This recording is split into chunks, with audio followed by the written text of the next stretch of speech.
इस वीडियो में हम देखेंगे कि फेक ब्रेकआउट को कितने तरीके से देखा जा सकता था, कैसे जस्टिफाई किया जाएगा कि यहाँ पे फेक ब्रेकआउट है, मार्केट नीचे जाएगा या नहीं जाएगा, कहाँ कहाँ कैसी कैसी कंफर्मेशन हो सकती थी, कितनी तरह की कैलकुलेशंस बैठ सकती हैं।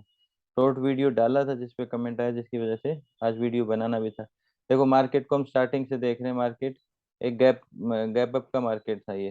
ठीक है, गैप अप के मार्केट के ये वाले पॉइंट को हम फेक ब्रेकआउट मान रहे हैं, जहां हम 15 मिनट पे भी एक ब्रेकआउट देख रहे हैं, जिसके बाद मार्केट नीचे की साइड गिरा है। अब इस एनालाइज को हम 1 मिनट पे देख रहे हैं, यहाँ पे फेक ब्रेकआउट के जरिए।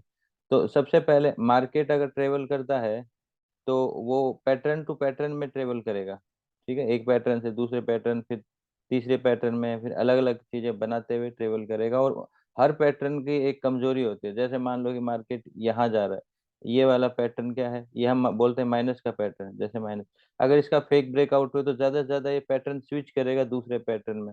हो सकता है कि बराबर के पैटर्न में स्विच कर रहा हो, और बराबर के पैटर्न में अगर स्विच करेगा तो ये इसका फॉल्स होने की संभावना रहेगी, और वापस ये बराबर में आ जाएगा। और ऐसे ही अगर हम देखें कि बराबर वाला पैटर्न है, ये बराबर वाला पैटर्न चल रहा है, तो बराबर वाला पैटर्न अगर हम देखते हैं कि फॉल्स करेगा, मान लो कि ये पैटर्न ऐसे चल रहा है और अब इसके फॉल्स होने की संभावना है ऐसे, तो अब फॉल्स होने की संभावना होगी तो उसके एक तो साइन होंगे सक्सेस के, जिसमें मल्टी वेव होती है, तो वो देख सकते हैं। दूसरा, फिर यहीं के आसपास कोई ना कोई प्रोटेक्शन होगा नियर बाई, जो एक ब्रेकआउट के प्रोटेक्शन में काम करेगा, ऊपर से आ रही कोई ट्रेंड लाइन का सहारा देते हुए भी हो सकता है। तो वहां पे उस फॉल्स ब्रेकआउट को उस प्रोटेक्शन वाले स्ट्रॉन्ग सपोर्ट बन जाएगा। वो स्ट्रॉन्ग सपोर्ट से मार्केट ऊपर उठेगा। नहीं उठेगा तो वहां से एक अग्रेशन का स्वभाव दिखाई देगा, तो उसकी वजह से वो ब्रेकआउट सक्सेस हो जाता है। तो कोई भी पैटर्न हो, चाहे माइनस का पैटर्न हो चाहे प्लस का पैटर्न हो, वो पहले जैसे मान लो कि ये एक पैटर्न है, तो यहाँ पे ब्रेक हुआ, ब्रेक होने के बाद में इसने इस पॉइंट ने इसको संभाला है, इस पॉइंट ने इसको संभाला है। यानी कि यहाँ से ये फेक हो सकता था, लेकिन जब इस एरिया को ब्रेक करेगा तो ये कंफर्म हो जाएगा कि फेक नहीं है और नीचे निकलेगा। इसको ब्रेक नहीं करेगा, इसको ब्रेक करेगा तो माइनस से ये अब बराबर में हो सकता था, ऐसे चल के ये इस लेवल को अपनाता तो माइनस से बराबर का लेवल अपने को मिल जाता ऐसे करके। लेकिन इसने इसको फेक किया, वापस से रीटेस्ट किया। अब इस चीज को हम डीएफएम के तरीके से भी समझ सकते थे कि एक एरिया है जहां फास्ट हो रहा है, और फास्ट होते समय वहां के नीचे की साइड में ठहराव कर रहा है। अगर मान लो ये ब्रेकआउट फेक है या नहीं है, इसको समझने का तरीका ये होता है, अगर ये फेक होता तो तुरंत इसका पावर लेता और ऊपर की साइड निकल जाता, और फिर ऊपर की साइड स्टे करता और बराबर में कन्वर्ट हो जाता। लेकिन अगर फेक नहीं है तो ये यहाँ के आसपास ठहराव करके नीचे जाएगा। ठीक है, जैसे मान ले कि ये ब्रेकआउट देखें, ये ऊपर की साइड निकला, यहाँ जोन नहीं बनाएगा वो यहीं से नीचे निकल जाएगा, तो फेक होने की संभावना होती है। फिर हम अटैचमेंट देखते हैं, ये माइनस का पैटर्न है, ये इसके फेक होने की संभावना थी। ये पहला पड़ाव था जिससे इसका एक मजबूत पड़ाव मिल रहा है, जहां पे मार्केट ने सस्टेन किया, इसकी वजह से ये सक्सेस हुआ। अगर वो सस्टेन नहीं करेगा तो उसका चांसेस है कि वो फेल हो गया, नेक्स्ट पैटर्न में कन्वर्ट कर जाएगा। ठीक है, अब हम देखते हैं ये बराबर का पैटर्न है। ठीक है, बराबर के पैटर्न में ये मिडल की लाइन है। अगर ये, अभी मैं क्या कहता हूँ, मैच्योरिटी दिखती है तो वो लास्ट में यहाँ के मल्टी वेव्स में दिख जाती है, जैसे कि ये सक्सेस होगा नहीं होगा ऐसे। ठीक है, इसके बाद में मान लो कि ये यहाँ से ब्रेक किया, ब्रेक करने के बाद में कौन संभालता है इसको, ये वाला पैटर्न इसको संभाल लेता है, जो कि कहीं ना कहीं एक पीओसी भी बन रहा है। ठीक है, मतलब ये एक जोन था जिसको आप मानते हो, और ये एक जोन था। और मैं क्या कहता हूँ, जोन और जोन प्लस में मिलके आपका पीओसी बनता है, और नेक्स्ट टाइम भी वही जोन बना।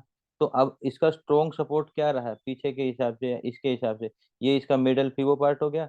अब यहाँ से आया तो ये वापस पीओसी बन गया, तो ये संभावना होती है कि ये वाला वापस से इसको प्रोटेक्ट करे। अब इसने प्रोटेक्ट किया लेकिन अगली फॉर्म में चेंज कर दिया, इस फॉर्म में नहीं रहा। ठीक है, अब ये ऊपर एक लेवल आ रहा है जिसमें हम डीएसडीएल लेवल मान ले, डे हाई लेवल। और डे हाई ब्रेक करते हैं हम क्या कहते हैं, रिटेलर ब्रेकआउट एरिया। ठीक है, रिटेलर ब्रेकआउट एरिया मतलब वो एरिया जहाँ पे रिटेलर होमो में बाइंग की एंट्री लेते हैं, और वो संभावना चांसेस होता है उनको ट्रेप करने का ज्यादा, यानी कि वहां से ट्रेप हो, तो वहां फेक होने की संभावनाएं ज्यादा रहती है, और हमें वहां एनालाइज करना होता है। अगर फेक होगा तो एक ब्रेकआउट के बाद एक प्रोटेक्शन काम करेगा। अगर हम ब्रेकआउट के बाद प्रोटेक्शन देखेंगे, मान लो कि ये डीएसडीएल ब्रेक किया, ब्रेकआउट के बाद हम प्रोटेक्शन देखेंगे, तो ये पॉइंट और ये पॉइंट एक स्ट्रक्चर था। उसके बाद में स्ट्रक्चर ने शिफ्ट किया, बराबर वाली सिचुएशन जो थी उसको छोड़ दिया, उसको छोड़ने के बाद में शिफ्ट किया, नीचे पीओसी वाले सेटअप्स में आया। पीओसी सेटअप आने के बाद में एक गैप क्रिएट किया, इस गैप को आप कहाँ से देखोगे कि जैसे एक वेव बनी है ये वेव, फिर वेव बनी है ये वेव, और वो गैप क्या है, यहाँ से यहाँ का गैप। तो एक ट्रेंड लाइन बनाओगे तो ये ऐसे ट्रेंड लाइन बनेगी। इस ट्रेंड लाइन में ये गैप जो क्रिएट किया है उसी गैप को फिल किया है, किसके लिए, सिर्फ पावर लेने के लिए डाउन साइड, और फेक बनाने के लिए इस डीएसडीएल को, और प्रोटेक्शन लेने के लिए सीएसडी। जो हम ये लेवल देख रहे हैं ये लेवल प्रोटेक्शन लेने के लिए सीएसडी। अब यहाँ के अग्रेशन और स्वभाव और चीजों को देखते हुए हम ट्रेड कर सकते हैं। ये जगह पे हम समझ भी सकते हैं अपने तरीके से, जो हम लगाते हैं 30% आउटर एरिया, उसमें ये वाली लाइन आ जाएगी, तो ये लाइन हमें सपोर्ट कर देगी। ठीक है, जो फिबो एक्सटेंशन यूज करते हैं वो एक्सटेंशन यूज कर सकते हैं यहाँ के आसपास। या यहाँ पे आप, ये हो गया पिन पॉइंट एंट्री, जिसको हम पिन पॉइंट भी एंटर कर सकते हैं, और जिसके कंफर्मेशन के कई तरीके निकलते हैं। जैसे मान लो कि एक फॉर्मेशन थी ये ओवर होने की, एक फॉर्मेशन थी यहाँ थोड़ा सा ओवर होने की, एक फॉर्मेशन थी यहाँ पे। अब ये और ये ओवर को मिलाते हैं तो यहाँ पे भी हमें एक प्रोटेक्शन मिलता है। अगर हम इन एरियाज को मिलाएंगे इसके साथ तो भी एक हमें एरिया मिल जाएगा। अगर हम स्टार्टिंग की कैंडल से भी मिलाएंगे तो ये एरिया यहाँ से कनेक्ट करते हुए यहाँ मिल जाएगा। तो कई तरीके से इस एरिया को कंफर्म किया जा सकता है, और उस एरिया को छोटे एसएल के साथ में कैंडल स्टिक साइन के साथ आप बड़ी ट्रेडिंग में कन्वर्ट कर सकते हो। तो फेक होने की संभावना कौन से एरिया की होती है, जहां पे देखो फेक वही होता है। और फेक क्रिएट भी क्यों किया जाता है, फेक क्रिएट भी इसीलिए किया जाता है कि रिटेलर्स को भारी तादाद में ट्रैप करके नीचे की पावर या ऊपर की पावर ली जा सके। अगर ये यहाँ फेक होता तो यहाँ पे रिटेलर की बड़ी तादाद होनी चाहिए, और वहां से फेक होने के लिए फिर डायरेक्शन चेंज हो जाता है। फिर ये शायद ऊपर जाता अगली बार भी ट्रैप करता, तो इस एरिया को कट न करके कहीं ना कहीं से ट्रैप करके एक लेवल में ट्रेवल करता रहता है। तो फेक होने की संभावना वहां हुई जहां पैटर्न्स को छोड़ता है, या तो माइनस बराबर में स्विच हो जाएगा, या बराबर से मार्केट प्लस में स्विच हो जाएगा। माइनस से प्लस में होने की संभावना कम रहती है, बट हो सकता है।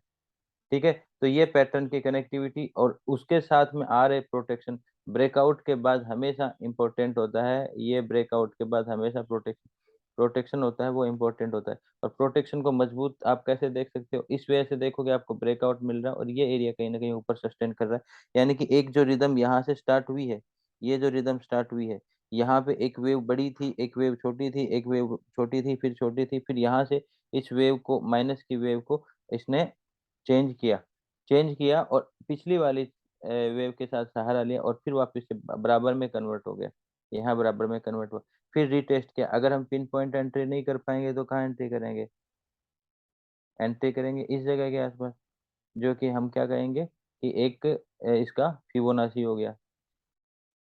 ठीक है, जिसमें पर्दे के पीछे के प्राइस यूज कर सकते हैं, और उसी प्राइस के ऊपर आपको आ रहे साइंस को यूज करते हुए आप नीचे की साइड ट्रेड कर सकते हो। ये पिन पॉइंट ट्रेडिंग होगी ये। और ब्रेकआउट करेगा तो कहाँ करेगा आदमी, यहाँ के आसपास। शायद ब्रेकआउट रीटेस्टिंग को करे या ब्रेकआउट को यहाँ पे ट्रेड करे। तो यहाँ ट्रेड करने के बाद पजल ज्यादा रहती है नीचे जाने में, लेकिन यहाँ से आप सेफ रहते हो। ये एरिया भी ठीक है, सिक्योरिटी के बेसिस पे आप ज्यादा अगर सेफ्टी देखते हो तो ये एरिया आपके लिए बेटर है, जिसमें नीचे की साइड आप ट्रेड कर सकते हो। फिर आप टारगेट लेने की बात करो तो टारगेट में हम क्या क्या चीजें देखते हैं। मार्केट अगर नीचे जा रहा है तो फिबो को क्रॉस कर दे तो भी गलत है, तो फिबोनाची हमारे लिए एक हो गया। कैंडल स्टिक अब नॉर्मल आती है तो भी, और पीछे के पैटर्न्स की कनेक्टिविटी के साथ जोन शिफ्टिंग के साथ भी देख सकते हो। अब ये वाला जोन पहले बना, ये वाला जोन बना, तो ये पीओसी बन गया, और इसके साथ में दोबारा जोन बना तो ये वाला आगे भी पजल करेगा, तो यहाँ पे आया। अब ये एरिया ठहराव का था, ये एरिया फास्ट का हो रहा है, फिर आ रहा है, फिर यहाँ के आसपास ये एरिया को एक्सेस करने के बाद, क्योंकि यहाँ पे इस पीओसी वाले एरियाज का वापस से ब्रेक किया नीचे की साइड में, तो वहां से वापस मार्केट ऊपर रिटेस्ट करने के लिए आया, और उसके बाद में मार्केट नीचे गया। तो यहाँ पे अलग अलग पैटर्न की कनेक्टिविटी के साथ चल रहा है, और अलग अलग पैटर्न्स में देखो, यहाँ पे ये एरिया आउट एक्सेस किया 30%, फिर ये इसका आउट एक्सेस किया, फिर मार्केट ने वापस से इस एरिया का फीबो लिया, फीबो लेने के बाद मार्केट वापस चला, जिसमें पीओसी यहाँ पे वापस से सपोर्ट बन गया।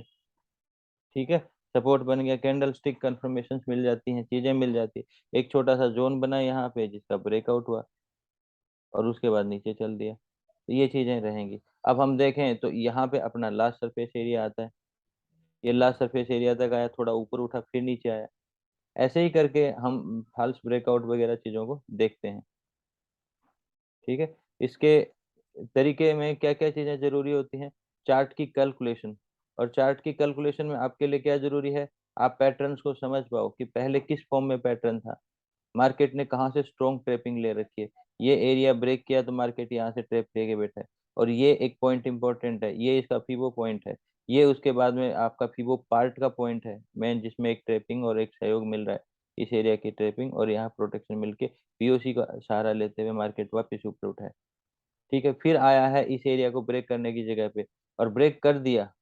करने के बाद में सहारा सीधा सीधा एक ही वे में करता है, सीधा सीधा सहारा लिया इसने पीओसी का, पीओसी के अंदर ठहराव किया, मार्केट ऊपर की साइड चलने लग गया, एक पैटर्न बनने लग गया, मार्केट यहाँ से सिकुड़ना स्टार्ट हुआ क्योंकि ये वेव छोटी हुई, ये वेव पहले बड़ी थी, वो वेव छोटी हुई और छोटी होते होते ये यहाँ से शार्पनेस पकड़ने लग गया, शार्पनेस पकड़ने लग गया, इस पैटर्न का ब्रेकआउट हुआ, ब्रेकआउट के बाद में इस पैटर्न का भी प्रोटेक्शन आ गया, इस वाले लेवल के साथ में इस डीएसडीएल का भी प्रोटेक्शन आ गया और इससे सीएसडी भी कनेक्ट कर गई और अलग अलग तरीके से यहाँ कंफर्मेशन हुई और यहाँ पे भारी तादाद में बायर्स घुसते हैं जिनको मार्केट ने ट्रैप करके नीचे जाना स्टार्ट कर दिया। तो ये इसकी कंप्लीट थ्योरी होती है। ठीक है, इसमें अलग अलग चीजों को अलग अलग तरीके से हम समझ सकते हैं। कोई सवाल है? चलो मैं वीडियो को पॉज करता हूँ।